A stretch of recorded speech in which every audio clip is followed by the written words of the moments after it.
Gosh, where do I pull inspiration from?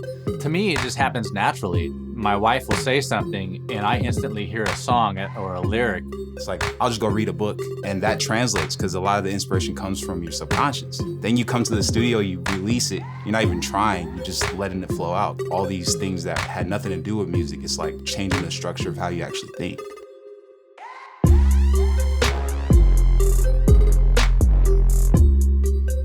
Hi, my name is Jeremy, aka Jerm Beats, aka The Glorious Beard. I'm Raw Charm, aka Ray Charles, and we are half of the Stereotypes. Half of the Stereotypes. John Street and Ray Rowe, unavailable.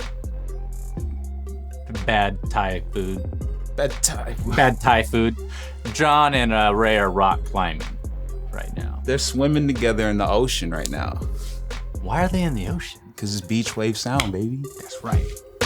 You may know us from a couple little ditties with Bruno Mars, like 24 Karat Magic, That's What I Like, Finesse. Chris Brown, Beg For It, Tank Celebration, Justin Bieber, Somebody to Love. And Cardi B's Please Me, like, you know, the list goes on. So with an established artist, you know what their sounds have been, and, you know, if they're relevant and on the radio at the time, you kind of know where they're going. But then at the same time, it's also good to get in the room with them and then have them be like, I did that, so let's evolve that into, you know, something I haven't done yet. I think it's really important to meet and know the artist first and to understand what you're working with if you want to have a successful sound together. Otherwise, it's like you're just throwing stuff at the wall, seeing what sticks. It's like being an empty slate. You know, if you hear something dope, you know it's dope because that's all you got. It's all you got in your brain. So it's like, okay, I'll take that. Or Arcade, it's like y'all got fresh sounds. It's the super fresh sounds. The more stuff that like Arcade that comes out in the world makes me think, you know, why store a bunch of sounds when, you know, someone else is working on something that's gonna wow you. All right, so basically we're just gonna kind of show you how we get things started. Mostly, we'll use two rigs at the same time. We run Logic, but the difficulty there is we have to sync computers and we have to do that by ear. So we just kind of wing it and sync the click track. But yeah, we'll usually start off with the progression. Yeah, I'm gonna start with a chord progression, and I found this dope sound in Arcade, vintage synths. It's already got some fire on it, some sauce. Dope. Should I lay that? Yeah, lay that down. All right. And then I'll sync to your tempo. I think it's like 120.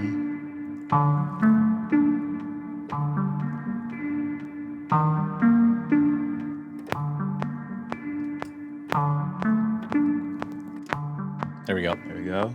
Cool, so we got a pretty dope progression running. We sync tempos. I'm gonna add a snare.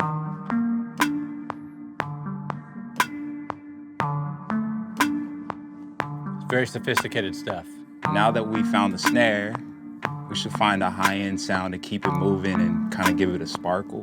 So, Accompaniment. Accompaniment. Let's see if this worked.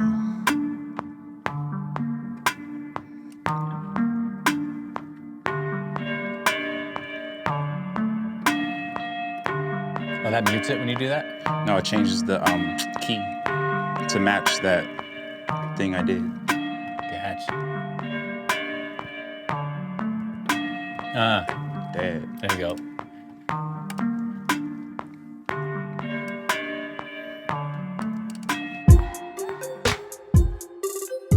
What do we look for in a new artist? First off, hygiene. Yeah, that is incorrect. Because if you come in stanky, you might have some funky shit. Right. Like you might have some dope shit. Bring the funk. You can tell certain people that they just have it. Like artist Destiny Rogers, she has it. You can't really explain what it is. And like Bruno Mars, same thing. As far as the process of like how things get started, it's pretty much different every time, and there's not really a set formula that we do. I may have an idea that I just beatbox into my phone, and then I get to the studio early so I can get started on it. Or Ray may just jump on the keyboard and just start messing around with some sounds, and all of a sudden it's like, yo, put that down, that's dope. And then we just go from there. It's like we're playing. It's like you're on a playground playing. It's like you know?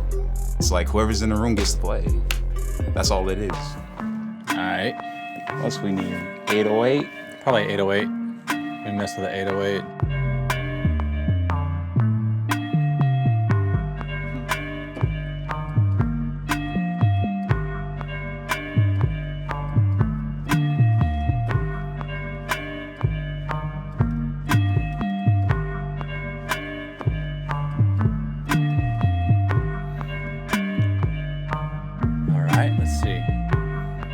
Probably add a hi-hat. Let's see.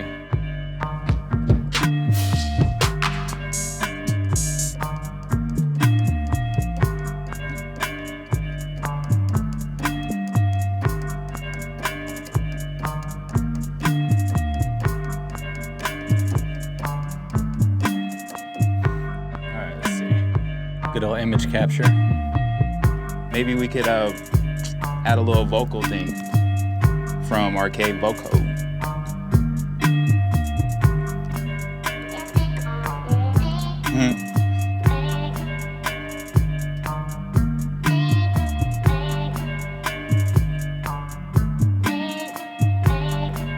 It's tight.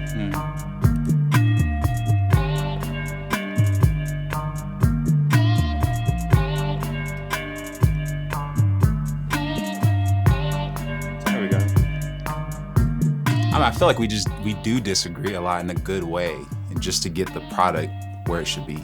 If two of us are feeling it and the other two are like, meh, then we switch it up until at least three. And then when eventually all four of us are gonna be like, there it is. When someone's like, man, I don't know.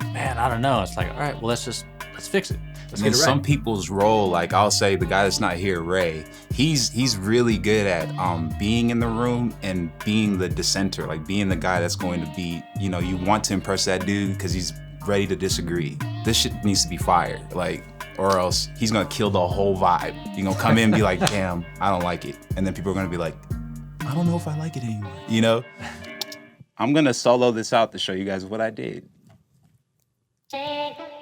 So the original sample does not do that. It does a one note thing. I'll show you guys. See? It's just boring. So now we gotta add the sauce. Hit him with the sauce. And I used pitch shift to do this, which is the left hand. So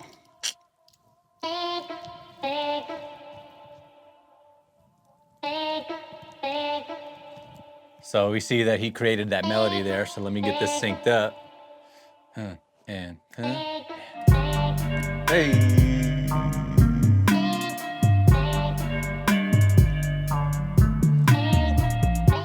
So that's basically how we get things started, and especially using arcade.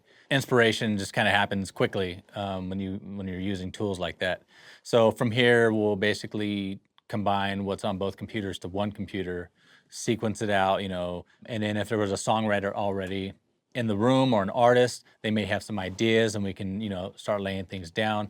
It's more of a dummy shell at the same time, and then, after we get song or vocals on it, then we can, If we're making a demo or a shell and it's dope enough, sometimes it just turns into a legit song that, a big artist might gravitate towards, and take it from there. Yeah. Sky's the limit. We've been doing this for a good 12 years, full time, and yeah, we've had some highs, we've had some very lows. Knowing what we've had or where we've been, and even in that low spot, it's like, all right, we have to figure it out. I feel like in the industry, you're always almost, if you're in a rut, you're just one song away from that changing your life. That's basically what happened with Bruno. Yeah, it's like that was that. We broke through. The goal now is like, yes, we're coming for that producer of the year, of course. Like we took home 2 Grammys, Song of the Year for That's What I Like, and then Best R&B Song. We've already had the nomination, so we feel confident that we can get that. And then we also feel confident in expanding our business. We have our publishing company, and we're looking for songwriters and producers, and we just want to expand everything as a whole. It's all about your work ethic, your drive, your talent, and your confidence in yourself. You just can't give up. It's like, if you know this is what you're destined to do, you know, then you have to do it.